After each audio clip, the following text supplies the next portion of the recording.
بسم اللہ الرحمن الرحیم۔ السلام علیکم ناظرین، programme D M news review کے ساتھ میں آپ کا میزبان فہیم اجمل مانچسٹر کے اسٹوڈیو سے براہ راست آپ کی خدمت میں حاضر۔ ویو سیاست کے آج کے اس پروگرام میں ہم ڈسکس کریں گے طالبان اور پاکستان کے مذاکرات اور طالبان اور نیٹو کی فورسز کے مذاکرات اور مطالبات اور ممکنہ حل، اور کس چیز پہ اتفاق رائے ہو سکتا ہے اور کس چیز پہ اتفاق رائے نہیں ہو سکتا، اور اس جنگ کی بھٹی سے پاکستان کی قوم کو نجات مل سکتی ہے یا نہیں، ممکنہ کیا ڈائلاگز ہو رہے ہیں، ڈائلاگز کے اندر کانٹینٹس کیا ہیں، ان کا حل کیا نکلے گا۔ اور دوسرا ایشو جس کو ہم ہائی لائٹ کریں گے وہ کشمیر کا ایشو، اور کشمیر کے ایشو کے حوالے سے حالیہ ابھی جو انڈیا کی عدالت نے افضل گرو کو پھانسی کی سزا دی ہے، جو مبینہ طور پر گرفتار ہوئے تھے 2001 میں بھارتی پارلیمان کے حملے کے حوالے سے، اچانک ہی ان کو پھانسی دے دی گئی، اس بغیر اطلاع دیے، بغیر ان کے ورثاء کو اطلاع دیے۔ جو وزیر داخلہ ہیں انڈیا کے، انہوں نے آ کے اسٹیٹمنٹ دی ٹی وی پہ کہ جی آج افضل گرو کو پھانسی دے دی گئی ہے۔ اس کا مسئلہ کشمیر کے حل کے اوپر یا پاکستان انڈیا پیس ٹاک جو ہو رہی ہے اس کے اوپر کیا حل ہوگا، اور اوورآل کشمیر کا حل کیا ہے، مسئلہ کشمیر کا اس کا مستقبل کیا ہے، اور کب تک آگ کی بھٹی میں یہ دونوں ملک لڑیں گے، اور کتنی ریسورسز اور کتنی جانیں اس کے اوپر مزید لوٹیں گی، اور کب تک اس کا حل ہمیں دیکھتے ہوئے، اس کا حل نکلتے ہوئے ہمیں نظر آ رہا ہے۔ ان دو موضوعات پہ خاص طور پہ بحث کریں گے، اور اسٹوڈیو میں اس حوالے سے گفتگو کرنے کے لیے آج دو معزز مہمان ہمارے ساتھ ہیں موجود۔ ایک کا تعلق میڈیا سے ہے، الیکٹرانک اور پرنٹ میڈیا کے بڑے نامور صحافی ہیں، ہمارے اکثر پروگرامز میں آپ دیکھتے بھی رہتے ہیں، خوش آمدید کہیں گے جناب مطلوب صاحب کو۔ السلام علیکم مطلوب صاحب، welcome to the studio again. Thank you, بہت شکریہ۔ اور ان کے ساتھ ایک اور ہماری معزز گیسٹ ہیں جن کو آپ اکثر پروگرام میں دیکھتے بھی رہتے ہیں، لیکچرر ہیں، بیرسٹر ہیں، سلسٹر ہیں، اور وومن ونگ کی انچارج بھی ہیں، یہ پریزیڈنٹ ہیں کاف لیگ کی، اور سینٹرل ایگزیکٹو کمیٹی کاف لیگ کی ممبر بھی ہیں، بیرسٹر شازیہ انجم، ان کو بھی ہم خوش آمدید کہتے ہیں اسٹوڈیو میں۔ السلام علیکم Shazia, thank you for being here with us again. Matloob صاحب، طالبان اور پاکستان کے جو مذاکرات ہو رہے ہیں، جس کے لیے نواز شریف نے بھی کہا ہے کہ بلا تاخیر طالبان کے ساتھ مطالبات کیے جائیں، اور فوج کے کچھ عہدیداران جو جیسے ابھی دفاعی امور کے ماہر بریگیڈیئر سعد محمد، ان کی یہ اسٹیٹمنٹ آئی ہے کہ طالبان کے ساتھ مذاکرات کرنا اس کا مطلب یہ ہوگا کہ شکست تسلیم کر لی پاکستان نے، اور ممکنہ آئیڈیلی کیا طالبان کے ساتھ مذاکرات ہونے چاہیے، اور اگر مذاکرات یہ پہلے بھی کئی بار ہوئے ہیں لیکن نیٹو فورسز جو ہیں وہ ان مذاکرات کی پابند نہیں ہیں، کیونکہ سیز فائر کے بارے میں وہ کہتے ہیں سیز فائر ہوتی نہیں ہے، ڈرون اٹیکس ہوتے رہتے ہیں، پھر وہ مشتمل ہو کے پیس جو پروسیس ہے وہ پرولونگ نہیں ہوتا، آگے نہیں چلتا، اس میں بڑھتری نہیں آتی، اور پھر معاملہ وہیں کا وہیں ہٹا ہوا ہے۔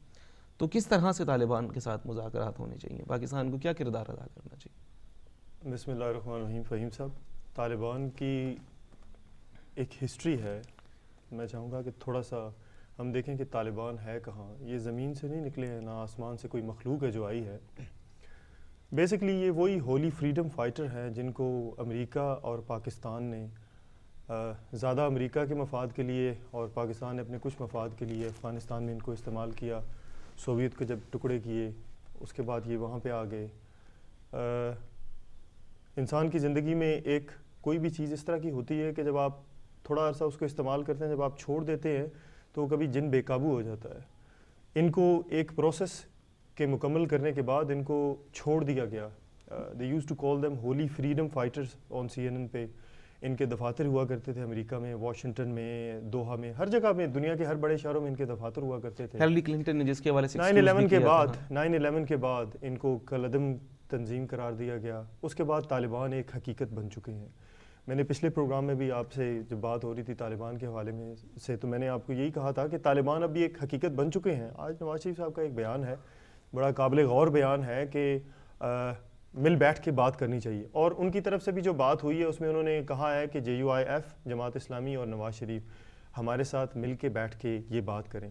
دیکھیں، یہ بڑا ضروری ہو چکا ہے کہ اسٹیٹ ود ان اسٹیٹ کا کوئی کانسیپٹ ہو ہی نہیں سکتا ہے، کسی بھی ملک میں نہیں ہو سکتا ہے۔ یہ ایک ایسا ناسور بن چکا ہے کہ جس کو ہم نہ نگل سکتے ہیں نہ ہم اگل سکتے ہیں۔ ہم نے اس مسئلے کی جڑ تک پہنچنا ہے۔ جب تک ہم اس مسئلے کی جڑ تک نہیں پہنچیں گے تو کبھی ہمارے کسی دربار پہ حملہ ہو جائے گا, کبھی بچوں کے کسی ایلیمنٹری اسکول پہ حملہ ہو جائے گا, کبھی بچوں کی کسی بس کو اڑا دیا جائے گا.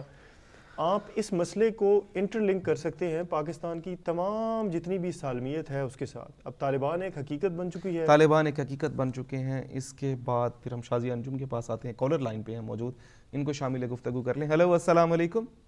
جی وعلیکم السلام. فیض بھائی وقار لنڈن سے بات کر رہا ہوں. جی وقار صاحب کیا حال چال ہے جناب؟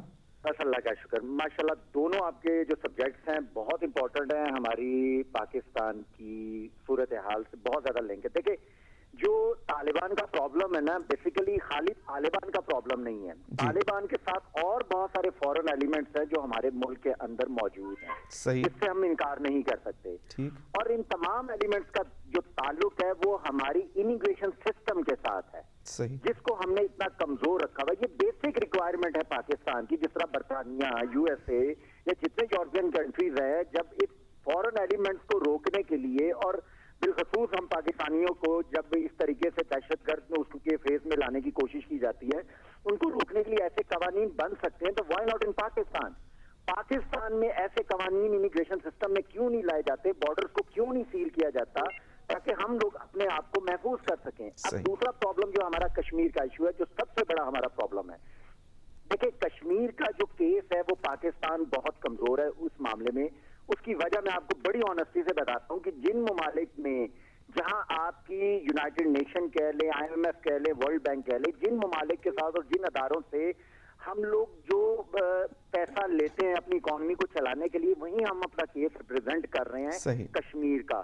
اور کشمیر اور جو وہ ممالک ہیں لائک امریکہ ہو گیا, اور جتنے ممالک ہیں, انڈیا ان سے بہت قریب ہے. تو پاکستان وہاں بھی اپنے کیس کو اس وقت تک ریپرزینٹ نہیں کر سکتا جب تک اپنے آپ کو اخلاقی اور اکنامیکلی اسٹرانگ نہ کرے, اور جب تک آنکھ میں آنکھ ڈال کر بات نہ کر سکے, اس وقت تک کشمیر کا پرابلم حل نہیں ہو سکتا. یہ میری ایک ناچیز سی دونوں ٹاپکس پہ رائے تھی. بہت شکریہ وقار صاحب, بہت شکریہ. جی شازیہ. جی میں کالر کی بات کو ہی بلکہ آگے لے کر جانا چاہوں گی. انہوں نے بہت اچھی بات کی ہے کہ جب تک ہمارے جو پاکستان کی لیڈرشپ میں اتنی کریج اور جرت نہیں ہوگی کہ وہ یونائٹڈ نیشنز میں جا کے کشمیریوں کے رائٹس کے بارے میں یا پاکستان کے رائٹس کے بارے میں جا کے بات کر سکے, تب تک یہ مسئلہ حل نہیں ہو سکتا. ہم بات کرتے ہیں یو این ریزولوشن کی. یو این ریزولوشن پاس ہوئی ہے, اس میں یہ کہا گیا ہے کہ کشمیریوں کو حق خود ارادیت دینا چاہیے, ان کو اپنی قسمت کا جو ہے وہ خود سے ہی اس کا فیصلہ کرنا چاہیے, مستقبل کا. اس پہ کسی قسم کی بھی جو ہے وہ دھونس اور داندلی نہیں تھوپنی چاہیے. یہ جب ریزولوشن میں ایک چیز اناؤنس ہو گئی, اس کو اب امپلیمنٹیشن کرنے کی بات کرتے ہیں, باتیں بہت زیادہ کی جاتی ہیں, لیکن انہوں نے کیا عملی سٹیپس لیے ہیں اس کو عملی طور پر امپلیمنٹیشن کروانے کے لیے. اگر میں یہاں پر یہ بات, میری مراد پاکستانی گورنمنٹ سے ہے, اور اس کے ساتھ میں یہ کہنا چاہوں گی کہ لیکن انڈیا تیار ہی نہیں ہے کشمیر کے اوپر بات کرنے کے لیے. کشمیر جو ہے وہ ہمارا اٹوٹ انگ ہے پاکستان کا, اور کبھی بھی ہم کشمیریوں کو اپنے سے جدا نہیں سمجھ سکتے, اور ہم اسی طرح سے ہی ان کے رائٹس کے لیے اب ہمیں اپنی آواز اٹھانی چاہیے, جس طرح سے ہم پاکستان کی سالمیت کے لیے کوشش کرتے ہیں. اور یہ جو ریزولوشن پاس کی گئی تھی یو این میں, بدقسمتی سے یہ ریزولوشن بھی انڈین جو لابی ہے ان کی طرف سے پٹ کی گئی تھی, اور اس پہ یہ فیصلہ یو این کا آیا تھا. یہ ریزولوشن بھی ہماری لیڈرشپ کی طرف سے پٹ اپ نہیں ہوئی تھی. تو یہاں تک تو ویکنیسز ہیں ہماری گورنمنٹ کی, اور ہمارے جو ہے وہ گورنمنٹ کے جو لیڈرز ہوتے ہیں ان کی. اگر وہاں پر جا کر ایک چھوٹا سا بیان دیا جاتا ہے اور اس کے بعد اس پہ جو ہے وہ جشن منایا جاتا ہے, ہم یہ بیان دے کر آ گئے. کشمیر کا مسئلہ کبھی بھی حل نہیں ہو سکتا جب تک کہ عملی طور پہ ان پہ اقدامات نہیں اٹھائے گئے. بیانات سے یہ مسئلہ حل ہونے والا نہیں ہے. عملی اقدامات کیا ہونے چاہیے؟ عملی اقدامات آپ ہر پلیٹ فارم پہ اس کا جو ہے وہ مسئلہ اٹھائیں, آپ اپنی لابنگ کریں, انٹرنیشنل لیول پہ آپ اسٹرانگ ہو. آپ کو ایک انٹرنیشنل لیول کی لیڈرشپ کی ضرورت ہے. ہمیں ایک ایسی لیڈرشپ کی ضرورت نہیں ہے جو صرف ایک جو ہے وہ قومی حد تک, بلکہ ایک اپنے چودھری برادران آپ کیا سمجھتے ہیں؟ چودھری شجاعت حسین صاحب دیکھیں انٹرنیشنل لیڈرشپ ہے وہ لابنگ کرنے میں اس میں سکسیسفل ہوں گے, اس کے والے سے بات کرتے ہیں. کالر لائن پہ موجود. ہیلو السلام علیکم. جی وعلیکم السلام. میں اوانس کر رہا ہوں. جی اوان صاحب بہت شکریہ, فرمائیے حضور. دیکھیے گزارش یہ ہے کہ آپ غور فرمائیے کہ ان کا جنم کیسے ہوا طالبان کا, کہ امریکہ نے, کہ ہم امریکی بیچارے غریب آدمی روس کے ساتھ لڑے. صحیح. امریکہ نے ان کو بہت مطلب کرپٹ کیا, پیسے بھی دیے, سب کچھ کیا. اس کے بعد جس وقت امریکہ کا مطلب نکل گیا چھوڑ کے چلا گیا. اب ان کے لاکھوں آدمی جو ہے نا وہ پاکستان کے بارڈر کے اندر مہاجر کی حیثیت سے رہ رہے ہیں. تو ایسے میٹر آف فیکٹ آپ یہ دیکھیے کہ ان کا تو ہر دو طرف سے نقصان ہوا نا, اور نہ ہم ان کو ویلیو کوئی دے رہے ہیں, نہ امریکہ نے ان کو کوئی ویلیو دی, افغانستان میں اجڑ گئی ہے. تو ان کے پاس ظاہر ہے کہ ایسے حالت میں جو انتقام ہوتا ہے نا, اس کا جواب صرف گولی کے بندوق کی نالی سے ہوتا ہے. صحیح. اور یہ وہی کر رہے ہیں. اب ہم اگر ان کے ساتھ یہ ٹھیک نئی طریقے سے ڈیل کریں گے تو اس کے لیے یہ ہوگا کہ ان کی اور ہماری دشمنی ہمیشہ رہے گی. ہمارے اور ان کے درمیان میں ایک لنک ہے, وہ ہے مذہب کا. صحیح.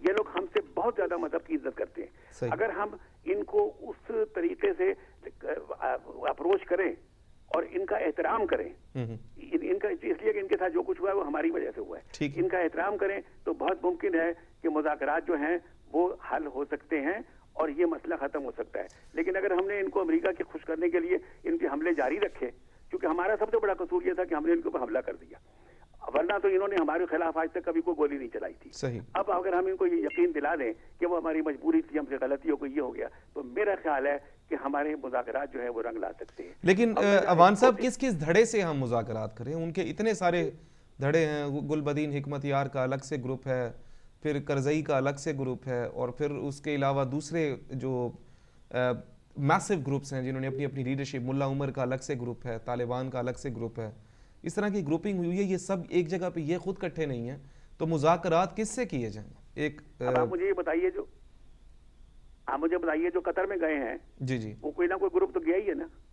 اسی لیے رحمان ملک نے یہ کہا ہے کہ اگر طالبان کے سارے دھڑے شامل ہوتے ان مطالبات میں تو کیا ہی بہتر ہوتا کہ جو ہمارے یہ جو ڈائلاگز ہیں یہ نتیجہ خیز ثابت ہوتے.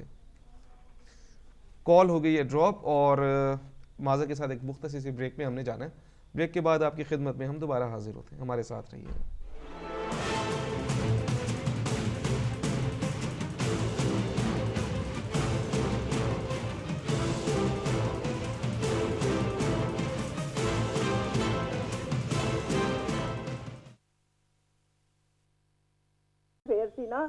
اے بلاول ہاؤس دا افتتاح کرن پنجاب وچ, تے میں عرض کرانگی جیڑا کنک پنجاب دی کھائے ربا اوہی اگ پنجاب نو لائے ربا.